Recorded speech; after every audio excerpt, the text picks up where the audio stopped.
একদিন হজরত মুহাম্মদ সাল্লাল্লাহু আলাইহি ওয়াসাল্লাম মসজিদে নববীর বারান্দায় সাহাবীদেরকে নিয়ে কোরআনের তালিম দিচ্ছিলেন। এমন সময় সেইখানে হজরত হুসাইন রাদিয়াল্লাহু তাআলা আনহু উপস্থিত হলেন। হজরত আবু বকর রাদিয়াল্লাহু তাআলা আনহু, যিনি হজরত হুজাইফা রাদিয়াল্লাহু তাআলা আনহুর পাশেই বসা ছিলেন, তিনি খেয়াল করলেন যে হুসাইন রাদিয়াল্লাহু তাআলা আনহু তাদের দিকেই আসছে। আবু বকর রাদিয়াল্লাহু তাআলা আনহু তখন হুজাইফা রাদিয়াল্লাহু তাআলা আনহুকে বললেন, হুসাইন যদি এখন তার নানার কাছে চলে যায় তাহলে নবীজি হুসাইনের সাথে খেলা করবেন, তাকে সময় দিতে শুরু করবেন এবং আমরা প্রিয় নবীর এতগুলা সাহাবী নবীর পবিত্র কথা ও কোরআনের তালিম থেকে বঞ্চিত হয়ে যাব। তিনি হুজাইফা রাদিয়াল্লাহু তাআলা আনহুকে হুসাইনকে আটকানোর জন্য অনুরোধ করলেন। হুজাইফা রাদিয়াল্লাহু তাআলা আনহু হুসাইনকে কোলে নিয়ে বললেন, বাবা হুসাইন, তোমার নানা এখন অনেক ব্যস্ত আছেন, তোমার নানা এখন গুরুত্বপূর্ণ তালিম দিচ্ছেন, তুমি বরং বাড়িতে চলে যাও, পরে তোমার নানার সঙ্গে দেখা করো।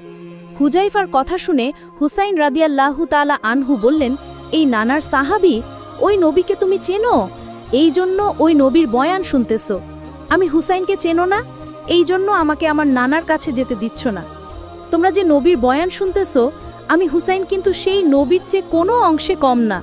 হুসাইনের এই কথা হজরত আলী রাদিয়াল্লাহু তাআলা আনহুর কানে পৌঁছালে তিনি অত্যন্ত রেগে গেলেন এবং হুজাইফার কোল থেকে এক জোটকায় হুসাইনকে নিজের কোলে নিয়ে নিলেন। তারপর তিনি হুসাইনকে বললেন, বেয়াদব, তুই বলিসটি, তিনি হলেন রহমতুল্লিল আলামিন, তার উসিলায় এই কুল কায়নাত সৃষ্টি হয়েছে, তার সঙ্গে কারও তুলনা চলে না।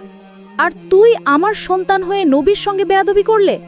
হজরত আলী রাদিয়াল্লাহু তাআলা আনহুয়ের রাগান্বিত কথা শুনে হুসাইন রাদিয়াল্লাহু তাআলা আনহু আরও কিছু বলার চেষ্টা করলেন, কিন্তু হজরত আলী রাদিয়াল্লাহু তাআলা আনহু তাকে সুযোগ না দিয়ে তার দুই হাত দিয়ে হুসাইনের মুখখানা চেপে ধরলেন।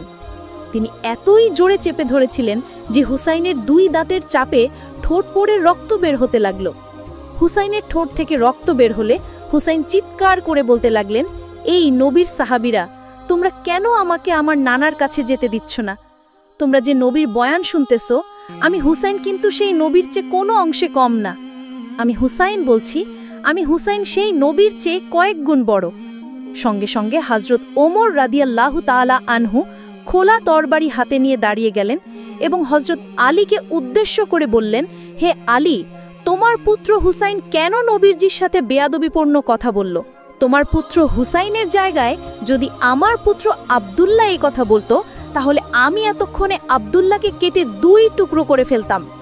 হজরত ওমর রাদিয়াল্লাহু তাআলা আনহু এর এই কথা শোনার পর আলী রাদিয়াল্লাহু তাআলা আনহু হুসাইনকে নিয়ে মসজিদ থেকে বের হতে লাগলেন।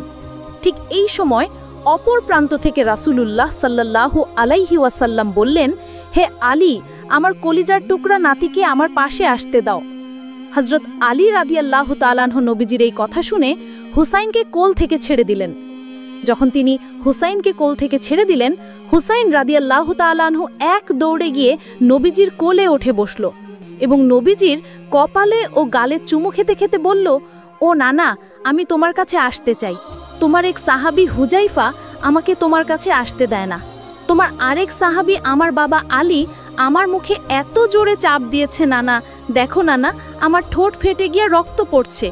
এই জন্য আমি রাগের মাথায় বলেছি, ওই নবীর চেয়ে আমি কোনো অংশে কম না, ওই নবীর চেয়ে আমি কয়েক গুণ বড়। নানা, তুমি কিছু মনে করো না, তুমি আমাকে ক্ষমা করে দিও। রাসূলুল্লাহ সাল্লাল্লাহু আলাইহি ওয়াসাল্লাম বললেন, ও নানা ভাই, আমি কিছু মনে করি নাই। সঙ্গে সঙ্গে হজরত ওমর রাদিয়াল্লাহু তাআলা আনহু দাঁড়িয়ে গেলেন এবং বললেন, ইয়া রাসূলুল্লাহ, আপনি হুসাইনকে জিজ্ঞাসা করুন, সে কেন বলল সে আপনার চেয়ে কয়েক গুণ বড় এবং আপনার চেয়ে কোনো অংশে কম না? আমরা আপনার সকল সাহাবীরা এই কথা জানতে চাই, সে কি কারণে এমন কথা বলল। রাসূলুল্লাহ সাল্লাল্লাহু আলাইহি ওয়াসাল্লাম হুসাইনকে বললেন, নানা ভাই, তুমি তো এমনি এমনি কোনো কথা বলো না, নিশ্চয়ই এই কথার ভেতরে কোনো রহস্য আছে। তুমি কি কারণে বলেছ তুমি আমার চেয়ে কয়েক গুণ বড়, তুমি আমার চেয়ে কোনো অংশে কম না? আমার সাহাবী এই বিষয়টি জানতে চায়। হুসাইন রাদিয়াল্লাহু তাআলা আনহু তখন বিশ্বনবী হজরত মুহাম্মদ সাল্লাল্লাহু আলাইহি সাল্লামের কথা শুনে বললেন, নানা, তোমার সাহাবীরা যখন জানতে চায় তাহলে তো এখন বলতেই হবে। আচ্ছা নানা, বলো তো তোমার পিতার নাম কি? রাসূলুল্লাহ সাল্লাল্লাহু আলাইহি ওয়াসাল্লাম বললেন, কেন? আমার পিতার নাম আব্দুল্লাহ। হুসাইন রাদিয়াল্লাহু তাআলা আনহু বললেন, সেই আব্দুল্লাহকে জান্নাতে যাবে? নবীজি বললেন, আমার পিতা জান্নাত পাবে কি পাবে না এই গ্যারান্টি আমি দিতে পারবো না, তবে আল্লাহ ইচ্ছা করলে জান্নাত দিতে পারে, আবার ইচ্ছা করলে নাও দিতে পারে। হুসাইন রাদিয়াল্লাহু তাআলা আনহু এই কথাটা মনোযোগ দিয়ে শুনলেন। তারপর আবারও হুসাইন রাদিয়াল্লাহু তাআলা আনহু নবীজিকে জিজ্ঞাসা করলেন, নানা, এইবার বলো তো আমার পিতার নাম কি? নবীজি বললেন, তোমার পিতার নাম হযরত আলী। হুসাইন রাদিয়াল্লাহু তাআলা আনহু বললেন, আমার পিতাকে জান্নাত পাবে? নবী করিম সাল্লাল্লাহু আলাইহি ওয়াসাল্লাম তখন এই কথা শুনে বললেন, হ্যাঁ, তোমার পিতা অবশ্যই জান্নাত পাবে। তোমার পিতা দুনিয়াতে বেঁচে থাকতেই জান্নাতের সার্টিফিকেট পেয়েছেন, আশারাতুল মুবাশশারার সদস্য হয়েছেন। হুসাইন রাদিয়াল্লাহু তাআলা আনহু এবার নবীজিকে আবারও বললেন, ও নানা, তোমার সাহাবীদেরকে বলো তো, আল্লাহর কাছে তোমার পিতা আব্দুল্লাহ বেশি দামি না আমার পিতা হযরত আলী বেশি দামি? ছোট বাচ্চার মুখে এমন কথা শোনার পর বিশ্বনবী হযরত মুহাম্মদ সাল্লাল্লাহু আলাইহি ওয়াসাল্লামের চোখ দিয়ে পানি গড় গড় করে পড়ছিল। নবী করিম সাল্লাল্লাহু আলাইহি ওয়াসাল্লাম সাহাবীদেরকে উদ্দেশ্য করে বললেন, হে আমার সাহাবীরা, তোমরা শোনো, আমার পিতা আব্দুল্লাহ জান্নাত পাবে কি পাবে না এই গ্যারান্টি আমি নবী দিতে পারবো না, কিন্তু হুসাইনের পিতা আলী রাদিয়াল্লাহু তাআলা আনহু দুনিয়াতে বেঁচে থাকতেই জান্নাতের সার্টিফিকেট পেয়েছেন। হুসাইনের পিতাকে আল্লাহ রাব্বুল আলামিন কাফেরদের জন্য বাঘ হিসেবে প্রেরণ করেছেন, আর হুসাইনের পিতার উপাধি হল আসাদুল্লাহিল গালিব। নিশ্চয়ই আমার পিতা আব্দুল্লাহর চেয়ে হুসাইনের পিতা আলী আল্লাহর কাছে লক্ষ লক্ষ গুণ বড়। হুসাইন রাদিয়াল্লাহু তাআলা আনহু তখন আবারও বললেন, ও নানা, এইবার বলো তো তোমার মায়ের নাম কি? নবী করিম সাল্লাল্লাহু আলাইহি ওয়াসাল্লাম বললেন, আমার মায়ের নাম হলো আমিনা। হুসাইন রাদিয়াল্লাহু তাআলা আনহু তখন আবার বললেন, এই আমিনা পর্যন্তই শেষ? এই আমিনা কি জান্নাত পাবে? নবী করিম সাল্লাল্লাহু আলাইহি ওয়াসাল্লাম বললেন, না, আমার মা আমিনা জান্নাত পাবে কি পাবে না এই গ্যারান্টি আমি নবী দিতে পারবো না। আমার উসিলায় আল্লাহ তাআলা জান্নাত দিতেও পারে, আবার নাও দিতে পারে। হুসাইন রাদিয়াল্লাহু তাআলা আনহু বললেন, ও নানা, আপনি কি জানেন আমার মাকে? আমার মা হলেন জান্নাতি মহিলাদের সর্দারনী। আমার মা দুনিয়াতে বেঁচে থাকতেই জান্নাতের সার্টিফিকেট পেয়েছেন। আমার মা যতক্ষণ না পর্যন্ত জান্নাতে প্রবেশ করবে না ততক্ষণ পর্যন্ত জান্নাতের কোনো নারী জান্নাতে প্রবেশ করবে না। এইবার তোমার সাহাবীদেরকে বলো নানা, তোমার মা আমিনা বেশি দামি নাকি আপনার মা ফাতেমা বেশি দামি? নবী করিম সাল্লাল্লাহু আলাইহি ওয়াসাল্লামের অশ্রুতে তার দাড়ি মোবারক ভিজে যাচ্ছিল। নবীজি সাহাবীদেরকে উদ্দেশ্য করে তখন বললেন, সাহাবীরা, আমার মা আমিনা জান্নাত পাবে কি পাবে না এই গ্যারান্টি আমি নবী দিতে পারবো না। আল্লাহ তাআলা জান্নাত দিতেও পারে, আবার নাও দিতে পারে, কিন্তু হুসাইনের মা ফাতেমা দুনিয়াতে বেঁচে থাকতেই জান্নাতের সার্টিফিকেট পেয়েছেন, আশারাতে মুবাশশারার সদস্য হয়েছেন। ওই আল্লাহ রব্বুল আলামিনের কাছে আমার মা আমিনার চেয়ে হুসাইনের মা ফাতেমার লক্ষ লক্ষ গুণ বেশি দামি। হুসাইন রাদিয়াল্লাহু তাআলা আনহু বললেন, নানা, এইবার বলো তো তোমার নানার নাম কি? নবীজি বললেন, আমার নানার নাম ওয়াহাব জুহরি। হুসাইন রাদিয়াল্লাহু তাআলা আনহু এবার বললেন, ওই ওয়াহাব জুহরিকে কয়জন চিনে? ওই ওয়াহাব জুহরকে পৃথিবীর কেউ চেনে না, আর এই ওয়াহাব জুহরি জান্নাত তো পাবেই না। কিন্তু নানা, তুমি কি জানো আমার নানার নাম কি? হযরত হুসাইন রাদিয়াল্লাহু তাআলা আনহু যখন এই কথা বললেন, তুমি কি জানো আমার নানার নাম কি? সঙ্গে সঙ্গে হযরত ওমর রাদিয়াল্লাহু তাআলা আনহু এই কথা শুনে দাঁড়িয়ে গেলেন। তিনি আর বসে থাকতে পারছিলেন না, টেনে দাঁড়িয়ে গিয়ে বললেন, ও বাবা হুসাইন, আমরা নবীজির এতগুলা সাহাবী কোনোদিন এমন করে হিসেব করে দেখি নাই।